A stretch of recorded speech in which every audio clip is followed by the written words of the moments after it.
우리는 이준석, 김종인이 윤석열에게서 전권을 받아내겠다 하는 한 달간의 투쟁 과정을 지켜봤습니다. 이제 그들의 계획은 성공 가능성이 뚝 떨어진 것처럼 보입니다. 리마연에서는 국민의힘에서 그 컷오프를 하기 전부터 김종인 씨에 대해서 자칭 킹메이커다. 그 사람 킹을 만든 적이 없다. 이제 이런 이야기를 계속했습니다. 그리고 지난 11월 7일에는 이런 방송도 했습니다. 유례 없는 대선, 윤석열은 3명의 천공도사를 멀리하라. 이 천공도사들은 이준석, 김종인, 정법 이 3명입니다. 그러면 리마연에서는 어째서 이 3사람의 천공도사를 멀리하라고 했던가? 이제는 다들 답을 알았겠죠. 그동안 어땠습니까? 윤석열 후보가 김종인 씨에게 발목이 잡혀서 그 한 달 내내 끌려다녔습니다. 우리 모두 잘 똑똑히 지켜봤지 않습니까? 그래서 멀리하라고 했던 겁니다. 그런데 윤석열 후보가 어땠습니까? 못했죠. 멀리하라고 했는데 그렇게 하지 못했습니다. 리마연에 따르지 않다가 결국 지금까지 온 것이다. 그렇게 볼 수 있겠습니다. 돌아보면 고작 김종인 한 사람에게 발목 잡혀서 한 달 내내 끌려다녔습니다.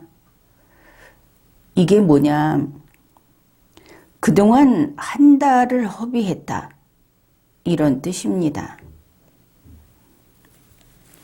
그리고 윤석열 후보가 11월 29일 세종에 가서 2030 토크 콘서트 거기에서 드디어 밝혔습니다. 자칭 킹메이커 그것은 안 된다.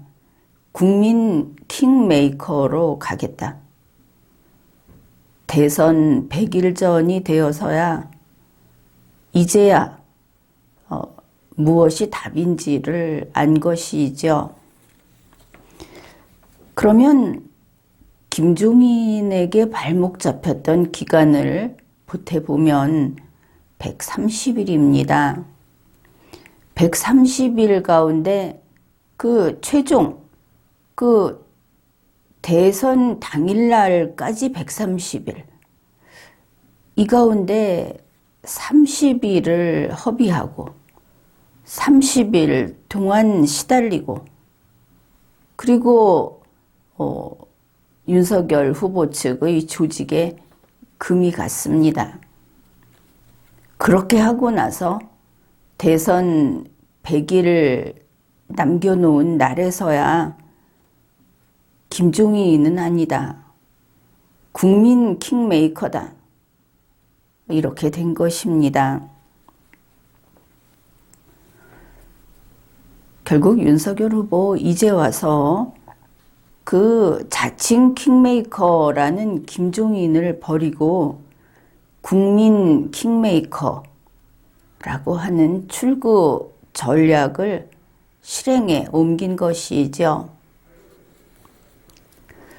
그런데 윤석열 후보가 김종인의 마수에서 벗어나자마자 국민 킹메이커라는 이 출구 전략을 실행하자마자 어땠습니까? 이준석이 앞길을 딱 막고 누워버렸지 않습니까? 모든 우화는, 나쁜 것들은 11월로 다 끝내고 12월부터는 옆도 돌아보지 말고 그냥 앞으로 전진, 이래야 할 시점에 이게 무슨 재수없는 사건입니까?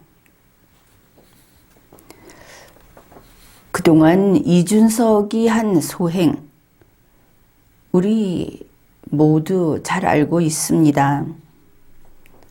이준석은 김병준 나가라, 장제원 나가라, 김종인은 꼭 들어와야 한다, 이랬습니다. 김종인 씨가 윤석열 후보 측에 대해서 주접던다 하는 입에 담지 못할 소리를 했습니다. 자기 스스로 진흙탕에 뛰어든 것이죠. 그런데 이것도 좋은 본보기인 줄 안 이준석이 저도 윤 후보 측을 향해서 주접던다, 이런 소리를 했습니다. 이준석은 29일에 이런 기사가 났죠. 김종인 총괄 선대위원장 자리를 없앨 거다, 국민의힘에서 그럴 거다 하는 기사가 나니까 그날 이준석이 폭발한 것을 알 수 있습니다. 자신의 페이스북에 이런 글을 올린 겁니다. 윤석열 후보 측근이라면서 익명 인터뷰나 하는 사람 이제 대놓고 공작질이냐. 갈 때까지 간 것이죠. 막말을 할 자리에 있지 않으면서, 막말을 해서는 안 되는 자리에 있으면서 연일 막말을 해댔다. 그러면 그 자리에 있어서는 안 되겠죠. 이준석은 이런 말도 했습니다. 김종인은 돈 주고도 살 수 없는 소, 아무튼 인간이 아니고 소라고 했습니다. 그러면서 소값이 문제가 아니고 예의를 갖춰서 모셔야 한다. 그러니까 이준석은 동물, 소라는 짐승에게 무슨 인간이 예의를 갖추는 것일까? 아무튼 몰상식 하기가 우리로서는 그 사람이 하는 말은 항상 놀라울 뿐입니다. 이날 이준석이 강조한 것은 그겁니다. 김종인에게 전권을 드려야 한다. 전권에 목매고 있다. 리마연이 이야기했죠. 전권을 노리는 자들이 어떤 속셈인지 그건 알아야 한다. 그것도 리마연에서 방송을 했습니다. 결국 이준석이 윤석열과 싸우는 목적은 단 하나입니다. 김종인에게 전권을 달라, 이것이죠. 참 이상하다. 당 대표가 자기 당의 대선 후보하고 원팀이 아니고 김종인 자리 앉히기에 올인을 하다니, 이거 어떻게 가는 정당인가, 이런 의문이 생기는 겁니다. 이제 보면 이준석, 김종인에게는 대선이 아니라 김종인의 자리가 더 중요했던 것을 알 수 있습니다. 그래서 지난 한 달 동안 온갖 수를 다 쓰면서 윤석열 후보를 공격했던 것이죠. 어땠습니까? 조국 흑서팀도 등장을 했고, 항상 나타나는 초선들도 또 나섰고, 자기들이 동원할 수 있는 그런 인맥, 그런 어떤 방송사도 마찬가지고 할 수 있는 것은 다 동원을 했다. 아무튼 그들로서는 절실했던 것을 알 수 있습니다. 그렇지만 생각을 해 보십시오. 후보 없는 선거가 세상에 어디 있습니까? 그런데 이준석은 대선 후보보다 김종인이 중요하고 대선보다 자기 이익이 중요했던 겁니다. 그 다음에 아주 흥미롭고 그리고 이렇게나 위험했구나 하는 내용도 살펴보기로 합시다. 이준석이 29일 윤석열 후보가 세종의 2030 토크 콘서트에 같이 가자고 했더니 거기 동행하기를 거절했습니다. 그런데 이준석이 이래서 같이 안 간다 하는 거절 이유, 그리고 이준석의 발언, 그 행태를 잘 살펴봐야 하는 겁니다. 먼저 이준석이 뭐라고 했는지 봅시다.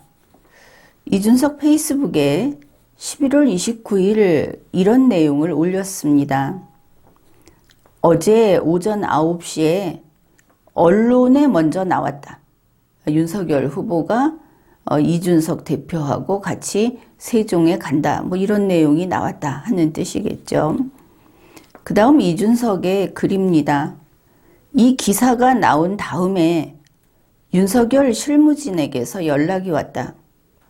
그러니까 기사가 먼저 나오고 그 다음에 후보 측에서 연락이 와서 세종에 같이 가자고 했다. 이렇게 될 겁니다. 이준석의 말입니다. 당연히 월요일 일정이 가득한 나는 못 갔다. 자, 이게 이준석이 튕기는 거냐, 심통 부리는 거냐, 이렇게 볼 수도 있을 겁니다. 그래서 신문 제목도 바로 이런 이준석의 심리 상태, 이거를 탐색하는 듯한 그런 제목이 나왔습니다. 그러니까 이준석이 내 일정을 확인하고 나서 윤석열 후보의 일정을 잡아라. 이제 이렇게 이야기를 했다는 것이죠.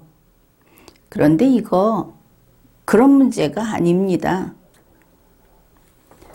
하나하나 분석을 해봅시다. 이준석이 이랬죠. 언론에 먼저 나왔다. 언론에 먼저 나왔다는 것이 우리 집안에서 있는 일인데 왜 나한테 먼저 말 안 하고 언론에 먼저 내보냈느냐, 뭐 이런 시비를 걸 거리도 아닙니다. 그런데 여기 정말 재미있는 내용이 있습니다. 이준석이 말한 그거하고 똑같이 아주 최근에 언론에 먼저 나왔다, 이걸 핑계로 동행을 안 한 사람이 있습니다. 그게 이낙연입니다. 이재명 후보가 광주에 갈 때 같이 가자고 했습니다. 그러니까 같이 가자고 했는데 이재명 선대위의 그 뭐 측근인가가 방송에 나와서 같이 간다고 먼저 말을 한 것이죠. 지금 케이스가 똑같죠. 그런데 이낙연이 이걸 이유로, 방송에 먼저 나왔다, 이걸 이유로 호남 동행을 거절했습니다.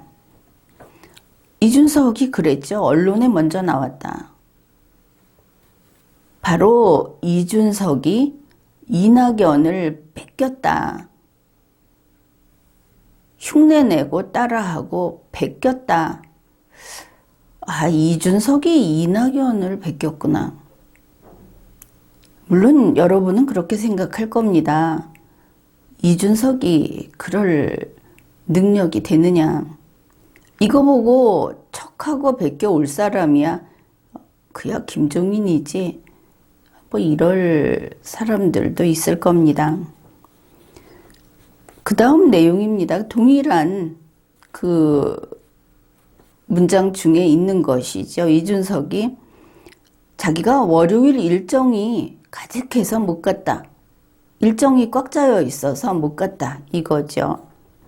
최근에 이거 핑계로 동행 안 한 게 이낙연입니다. 이낙연이 이미 잡힌 일정이 있었다 하는 핑계를 대고 동행을 거절하고 다른 곳에 간 것이죠. 역시 이준석은 이낙연을 베꼈구나. 이것을 또다시 확인할 수 있습니다. 결국 이낙연이 동행하지 않고 그래서 이재명이 호남 방문을 하면서 거둘 수 있었던 효과는 반감됐다. 좀 줄었다. 이제 이렇게 평가를 합니다. 그러면 이낙연을 따라서 그대로 한 이준석은 도대체 뭔가? 이재명에 대한 이낙연의 관계를 생각할 때 윤석열에 대한 이런 행태를 보이는 이준석, 이게 무슨 의미인가? 우선 이준석은 당 대표입니다. 윤석열 후보와 경쟁 관계에 있지 않습니다. 따라서 이준석 대표는 윤석열 후보와 원팀이 당연히 돼야 하는 사람입니다. 그런 자리에 있는 것이죠. 그리고 이준석 대표는 경쟁관계, 그러니까 경쟁 후보가 될 수 없는 자라는 것이 명백하죠. 그래서 이준석은 이낙연이 아니고 이준석은 이낙연이 될 수 없다. 그런데 이준석이 이낙연을 베꼈다, 흉내냈다. 이게 뭐 하는 짓인가?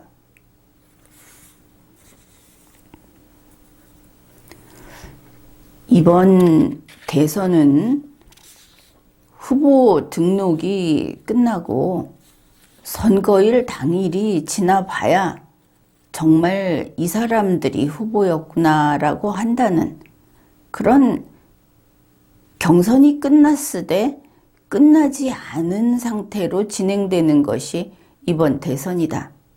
그렇게 이야기를 했죠. 그래서 이런 공식이 성립이 됩니다. 문재인 민주당의 경우에 이재명이 나가면 이낙연이 들어간다.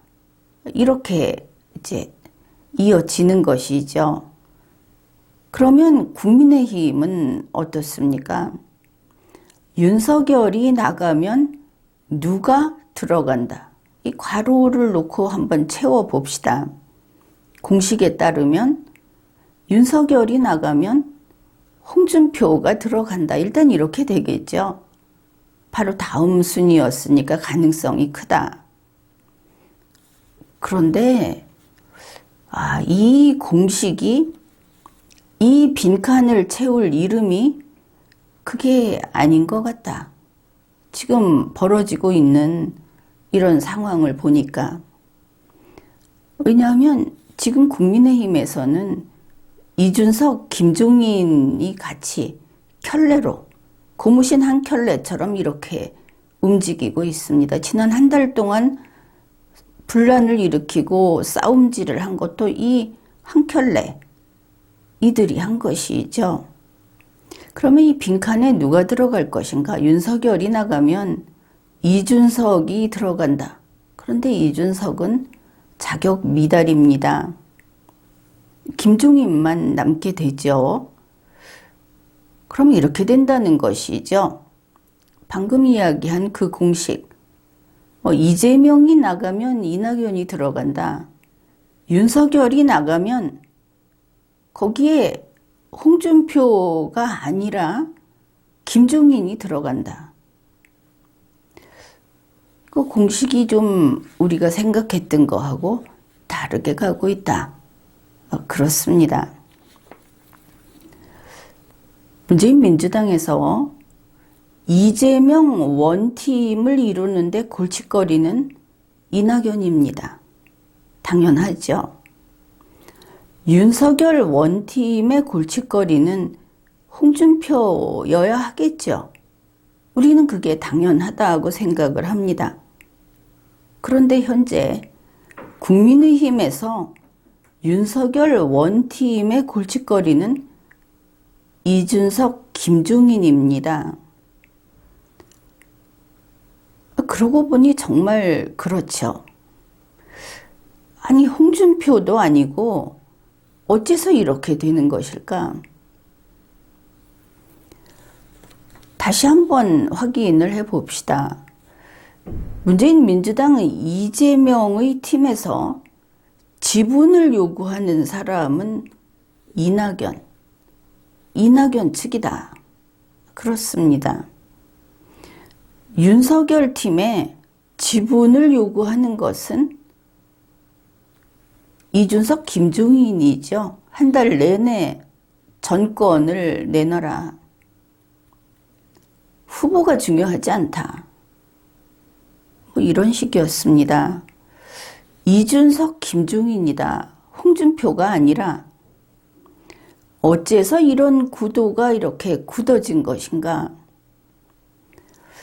지난 한 달 내내 싸웠습니다. 윤석열 후보하고 싸운 사람들은 이준석, 김종인이죠. 홍준표는 안 싸웠습니다. 그리고 보면은 지분을 요구하는 것도 아니죠. 이렇게 봤을 때 홍준표하고는 이혼을 한 게 아니고 사별을 한 게 돼 버렸습니다. 대선 100일 남겨둔 날인 11월 29일 윤석열 후보에게는 어떤 일이 있었는가? 리마연에서 방송을 했듯이 50조 원 공약, 이거를 이재명에게 뺏겼습니다. 그리고 김종인을 버리고 국민 킹메이커라는 출구 전략을 실행했습니다. 어떻든 이제 뛰겠다. 그렇게 된 것이죠. 그랬는데 이준석 대표가 심야에 페북질을 하면서 분란을 일으켰습니다. 그리고 11월 30일 국민의힘 관계자 발로 뉴스가 나왔습니다. 국민의힘 이준석 대표는 앞으로 당분간 공식 일정을 수행하지 않는다. 다만 내부적으로 당 대표직하고 선대위의 공동 상임 선대위원장, 홍보 미디어 본부장, 이 업무는 수행한다. 이준석은 참 잔뜩 끌어안았죠. 벌써 직책을 이렇게나 챙겼습니다. 그러면서 또 하나 언론에서 밝힌 게 있습니다. 사퇴하는 것은 아니다. 이런 뉴스가 나온 겁니다. 그러니 심야에 당대표라고 하는 자가 땡깡이나 부리고, 그리고 하루 지난 11월 30일 아침에는 드러누워 버렸다. 차라리 사퇴를 하려면 사퇴를 하든지, 그것도 아니고 대놓고 방해를 하겠다 하고 드러누워 버렸다 하는 겁니다. 국민의힘은 이제 대선 99일을 남겨두고 당대표라는 자가 보이콧이나 하고 있는 겁니다. 이래가지고는 국민의힘 대선을 제대로 못 치릅니다. 이걸 어떻게 풀어야 할 것인가?